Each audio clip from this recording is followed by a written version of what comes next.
Bon, je m'appelle Gabriel, comme tout le monde l'a dit.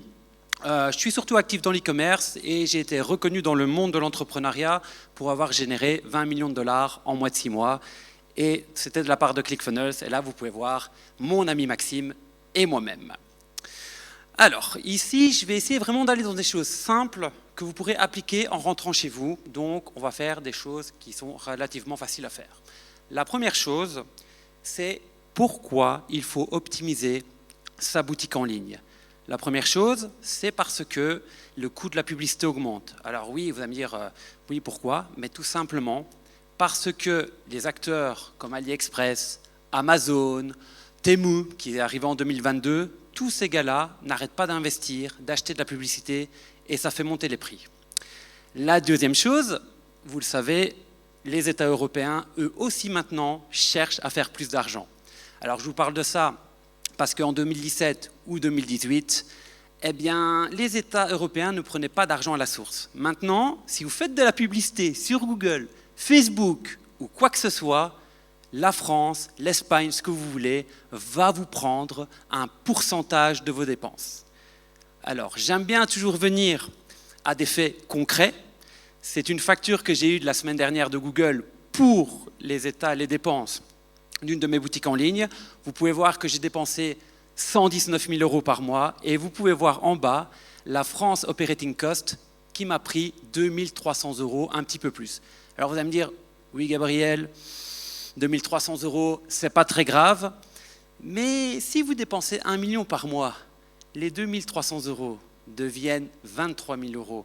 Et dans beaucoup de business à multimillions, on n'y pense pas souvent, mais la marge bénéficiaire est assez faible. Si vous perdez 23 000 € sur un business qui en dépense 1 million, parfois ça peut représenter jusqu'à 50% de votre revenu net. Deuxième chose, parce que je vois beaucoup de gens qui aiment bien de la théorie, vous inquiétez pas, on ne va pas faire que ça. C'est l'un de mes comptes Google Ads. Alors pourquoi je l'ai pris? Parce qu'il dépense depuis 2017, donc il y a de la data qui est là depuis 2017 jusqu'à fin 2024. Et je vais vous montrer pourquoi le coût de la pub augmente et qu'est-ce que vous devez faire en des étapes simples, que vous fassiez de la formation ou de l'e-commerce. Ce sont ces étapes qui vont vous permettre justement de tenir à terme. Je l'ai pris aussi parce que ce compte-là a dépensé 10 millions. Je pense que l'échantillon sur 10 millions est assez représentatif.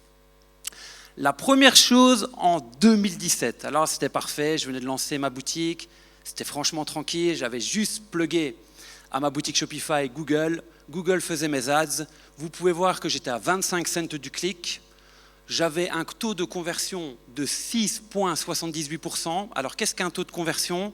C'est le nombre de personnes qui achètent sur votre site internet. Donc, si par exemple, j'ai 100 personnes qui arrivent sur mon site internet, vous pouvez voir que j'ai un taux de conversion de 6,78%. Cela veut dire que plus de 6 personnes achètent sur mon site internet. Alors, vous pouvez voir qu'en 2017, vous pouviez lancer n'importe quel produit, n'importe quelle publicité, ça fonctionnait.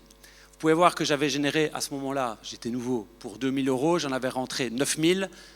À titre d'information, je suis rentable si je fais du x2. Donc, si je dépense 1 € et que j'en génère 2, je suis rentable. Donc, c'était intéressant. 2018, c'est là où j'ai commencé à m'intéresser à la publicité Google Ads. Donc là, j'ai commencé à faire mes tests. Vous pouvez voir que le CPC est descendu à 19 cents. Mon taux de conversion, bien entendu, a baissé parce que j'ai acheté beaucoup plus. Mais vous pouvez voir que j'ai dépensé 123 000 € pour 385 000 € rentrés. Donc j'étais, encore une fois, ultra rentable. 2019, là, vous pouvez voir qu'il y a une augmentation du CPC. Donc le CPC, c'est le coût par clic. Donc, je suis désolé si je ne l'ai pas dit. Un coût par clic, c'est quoi? Vous voyez une publicité, vous cliquez dessus. Dès que vous cliquez dessus, je paye justement ce clic. Et là, vous pouvez voir que de manière générale, sur un clic, je payais, par exemple, en 2019, 24 cents. Vous pouvez voir ici aussi, là, je continue à faire mes tests. J'avais dépensé pour 800 000 € pour en générer presque 1,8 million. Tranquille, j'étais rentable. 2020. Alors 2020, c'est l'année du Covid. Mais qui dit année du Covid dit prise de conscience de tous les acteurs comme quoi il faut vendre en ligne. Vendre en ligne, qui veut dire plus de compétition sur le marché. On est monté à 28 cents. Par contre, le taux de conversion restait bon. Pourquoi? il restait bon parce que la plupart des magasins physiques étaient fermés. Et donc, même s'il y avait de plus en plus de concurrence dans l'Internet, il y en avait quand même moins par rapport aux magasins physiques. Et c'est comme ça qu'on est arrivé, moi et mon associé, sur ce store-là, à dépenser pour 2,5 millions pour générer 5,7 millions. 2021 est un peu la continuité, si ce n'est qu'on a optimisé notre boutique pour passer à 2,45% de conversion. Et 2022, catastrophe phénoménale. Pourquoi? Est-ce que vous connaissez Temu? Quelqu'un ici connaît Temu?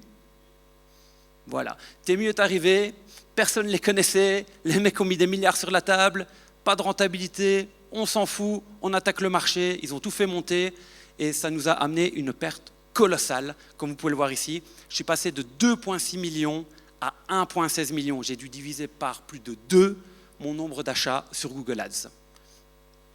2023. Alors, 2023, parce que l'arrivée de Temu avait commencé à me faire peur, c'est là où j'ai pris la conscience de pourquoi je devais optimiser mes boutiques. 2023, la première chose, c'est que j'ai commencé à acheter des ads, donc des publicités en display. Donc les displays, c'est les genres de bannières que vous voyez sur les sites internet, vous cliquez dessus, etc. Temu, il n'y est pas encore, ça m'a permis d'avoir un échappatoire, de pouvoir acheter à des clics très bas. Par contre, si je vous montre mes stats sur les campagnes shopping où Temu est, vous pouvez voir qu'en 2023, on est toujours à 28 cents et 33 cents. Ça continue de monter. Et 2024, bon alors là, c'est le carnage. 56 cents du clic, 68 cents du clic, 74 cents du clic. Si je n'avais pas optimisé mes boutiques, si j'étais gardé sur le même modèle qu'en 2018, où j'étais à 19 cents rentable, si je n'avais pas optimisé, je peux vous dire que j'étais dedans. Là, en optimisant votre boutique, ou peu importe le service que vous faites, vous pouvez être rentable à 74 cents du clic, et c'est là que je vais vous montrer comment vous pouvez faire. Alors, il y a 2 choses pour optimiser une boutique. Ben, la première chose, ça a l'air débile, c'est augmenter le taux de conversion. Si votre taux de conversion habituel, il est de 1%, et qu'en optimisant, vous passez à 2%, ben, vous faites 2 fois plus de commandes pour les mêmes achats en publicité. Donc, ça a l'air débile, mais oui, il faut augmenter ce taux de conversion. La deuxième chose, c'est que vous devez inciter les gens à dépenser davantage. Et ça, je le vois très peu en e-commerce. Les gars mettent leurs produits et c'est tout, ils ne proposent rien à côté. Pourtant, si vous avez un panier d'achat, donc un panier d'achat, qu'est-ce que c'est? C'est par exemple, si de manière générale, les gens dépensent 30 € dans votre boutique et qu'en optimisant, ils arrivent à dépenser 50 € dans votre boutique au lieu de 30, vous augmentez votre chiffre d'affaires sans pour autant plus dépenser. Donc c'est vraiment les 2 piliers. Améliorer votre taux de conversion, inciter les gens à dépenser davantage. Alors, premier tips, et je le sais, et les gens vont me dire « Ouais, mais Gabriel, ça coule de source », mais en fait, non. Il faut toujours s'inspirer des leaders du marché. Moi, par exemple, mon concurrent numéro 1, c'est Temu et Amazon. Je m'inspire de Temu et Amazon. Ces gars-là, quand ils lancent une page d'accueil d'une certaine façon, s'ils mettent leur ossature de site d'une certaine façon, ne vous posez pas la question « Est-ce que je dois le faire ou pas ?» Ces gars-là dépensent des millions en recherche et développement. Il ne faut pas hésiter à copier leur flow, à copier leur tunnel. Autre chose aussi, qu'on a remarqué en faisant nos A/B tests, une personne qui ne connaît pas votre site internet, d'accord, elle ne vous connaît pas, elle arrive via une pub, vous n'avez pas encore la crédibilité. Le fait que votre site a un parcours d'achat qui est similaire à Amazon, inconsciemment, ça la met en confiance. Ça a l'air bête, mais il faut parfois ne pas réinventer la roue, foncer sur ce qui marche. Deuxième chose, et ça c'est le truc des entrepreneurs. Ah, moi j'adore les entrepreneurs, ils savent tout. Tu leur proposes un truc sur leur business, non mais je connais, oui mais tu sais, moi j'ai l'expérience, tu connais rien, blablabla. Punaise, ça les amis, si vous ne vous remettez pas en question, si vous ne vous dites pas, oui je suis d'accord d'avoir des critiques ou de faire tester vos sites internet par des gens, à un moment donné, croyez-moi, vous allez vous planter. Moi, par exemple, c'était l'année passée, je vais vous raconter une anecdote avec mon associé. Donc, j'étais son papa qui était venu me voir pour manger à la maison. Ça faisait longtemps que je ne l'avais plus vu, etc. Il me dit « Gabriel, ça va Black Friday, tu vends bien ?» Bah oui, moi je faisais les ventes de l'année, je vendais très bien. Bien sûr, je dis « Mais oui, moi mes boutiques, tu sais, je suis dropshipper numéro 1, ça cartonne. » Il m'a fait « Ok, est-ce que je peux voir ton site internet? J'aimerais bien voir ce que tu vends. » Je fais « Ouais, tiens. » Donc, il prend son téléphone, il va sur la page d'accueil. et il dit « Ah, t'as un anti-moustique, ça m'intéresse parce qu'en été, je suis toujours attaqué par les moustiques. » Je dis « Essaye de l'acheter. » Ouais. Il arrive sur la page produit, il voit une promo, moins 50%. Bien, bien. Et puis, il voit un code de réduction pour 10% supplémentaire. Et là, il me dit « Donc, en fait, j'ai moins 50 plus moins 10, ok.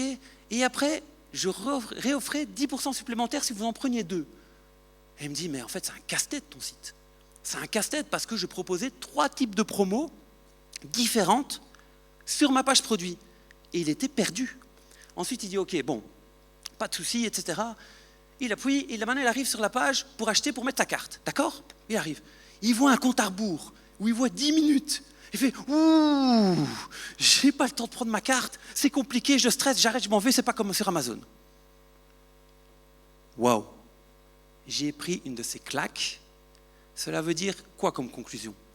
Cela veut dire que même si pour moi tout me semblait simple, ça ne veut pas dire que c'est le cas pour tout le monde. Et ça, depuis cette année, enfin depuis l'année passée, tous les 2 mois, on prend 50 seniors pour tester notre site internet.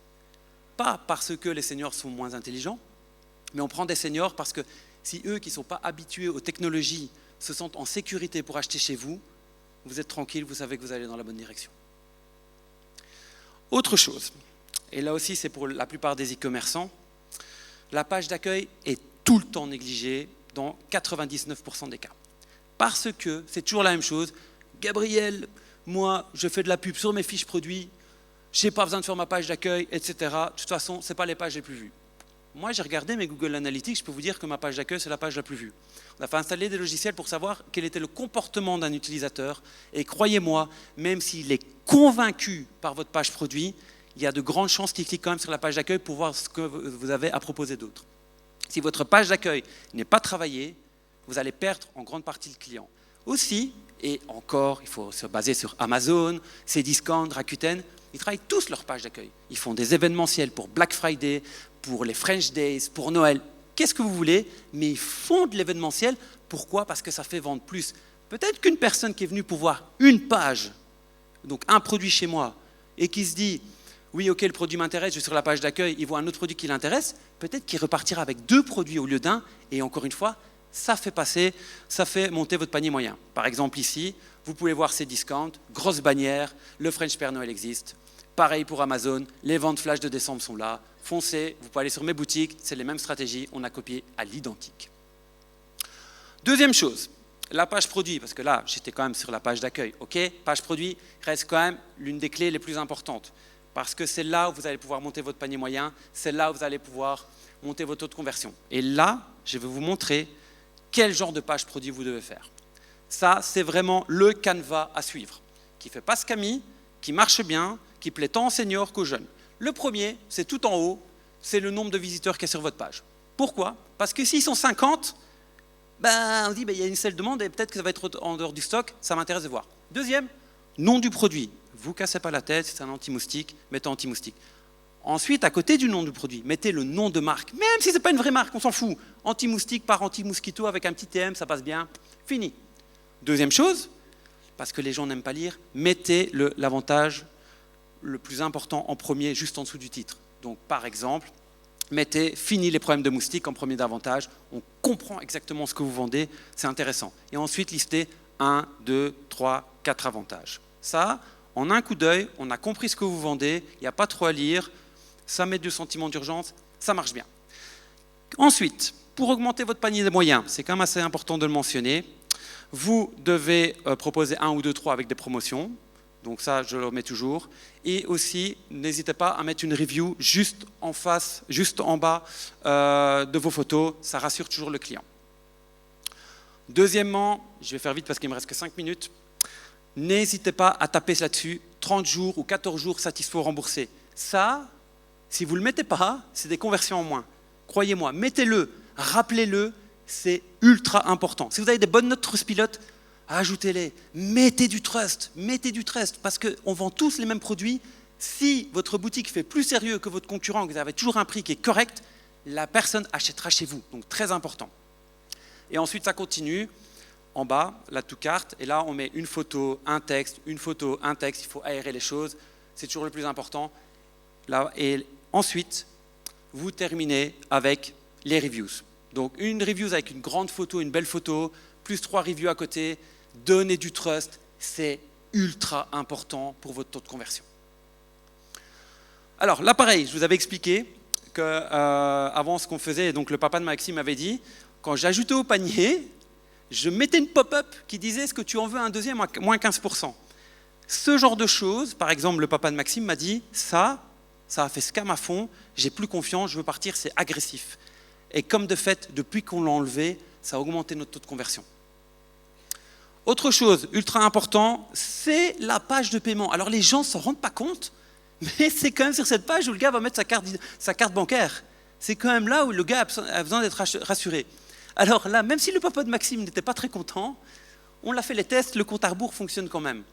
On prend bien sûr l'email et le numéro de téléphone en premier. Pourquoi je le fais? Parce que généralement, les gens ils demandent le nom et le prénom en premier.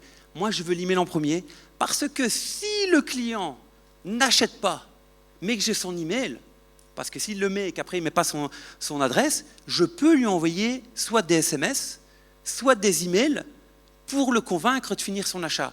Ça, c'est un game changer. Il faut toujours prendre l'email le plus rapidement possible. Deuxième chose, vous pouvez voir que j'ai mis un cross-sell. Donc un cross-sell, c'est de mettre un produit pas cher sur la colonne de droite. Sur cette colonne-là, généralement, je mets un bracelet à 5-6 €. C'est ce qu'on appelle un achat coup de cœur. Ça veut dire que, par exemple, si quelqu'un a mis une robe dans son panier, qu'elle arrive à la page de paiement, si vous mettez à droite un petit collier à 6 balles, eh ben, vous serez étonné de voir que plus de 30% des gens le prennent. Donc, ça vous fait monter votre panier sans prendre de risques. C'est ultra important. Et ce que je conseille toujours, et c'est toujours dans ce souci de trust, mettez 3 avis positifs, mettez-les, c'est ultra important. Deuxième chose, vous pouvez aussi faire en sorte d'augmenter votre marge grâce à les livraisons. Vous avez la livraison gratuite, oui, mais vous avez aussi la livraison qui peut être expédiée en 24 heures. Par exemple, moi, ça me coûte 50 cents et je le vends à 1,99 €. C'est encore de la marge qui est prise et qui marche tout le temps. Vous pouvez mettre aussi que je rappelle les 14 jours satisfaits remboursés ou 30 jours. Choisissez votre stratégie, juste rappelez-le, les gens ne prennent pas de risques. Et la dernière chose, et ça marche bien vers les seniors, mettez que votre site est protégé par Norton ou un antivirus. Pourquoi? Parce que ça rassure le client, c'est important de le mentionner. Alors là, pareil, vous mettez, etc., donc la carte, etc., c'est pareil. Alors, autre chose qui est aussi très très négligée, est-ce que vous savez ce qu'est du cross-sell après-vente? Non? Ok, alors je vous explique. La personne a mis sa robe, bam, dans le panier, elle arrive dans la page de confirmation de commande, dans la page où elle doit mettre sa carte d'identité, elle prend le petit collier, la robe est à 30 €, le collier est à 6 €, on est sur un panier moyen de 36 €, d'accord? Il paye, boum. Généralement, quand vous payez sur Amazon, vous arrivez sur une page de confirmation de commande qui vous dit « Hey Gabriel, merci pour ta commande, merci à toi ». Moi non, je ne sais pas ce que je fais. La personne met sa carte, la personne paye, l'argent est déjà sur mon compte en banque, j'insiste dessus, et avant de lui proposer, de lui montrer sa confirmation de commande, je lui dis « Hey, regarde ici, tu as pris une robe, elle te va vraiment bien, qu'est-ce que tu penses de ce pull noir qui ira vraiment bien avec ta robe, je te fais une promotion spéciale acheteur et je te le fais à 40 € de 50. » Eh bien, vous savez quoi? Et on va venir sur les stats après. Ce genre d'upsell, je ne sais pas si on voit bien, oui, eh bien, ça peut montrer entre 12 et 20% des gens qui cliquent sur « oui » qui vont vous prendre ce cross-sell après-vente. Et même si cette personne clique sur « non » ou part du site, n'oubliez pas que cette vente, je l'ai déjà. La commande originale, je l'ai. Donc, je ne risque plus rien. Donc, qu'est-ce que je fais moi? C'est que je donne un produit en upsell, un service, une assurance de 3 ans et un service pour avoir un emballage cadeau. Et puis voilà. Donc, si vous faites tout ça, toutes ces petites stratégies, et j'espère que je n'ai pas pris trop de votre temps, eh bien, vous allez arriver à avoir un meilleur taux de conversion, vous allez pouvoir tenir à terme au niveau des publicités, et voilà. Donc voilà, merci pour votre attention.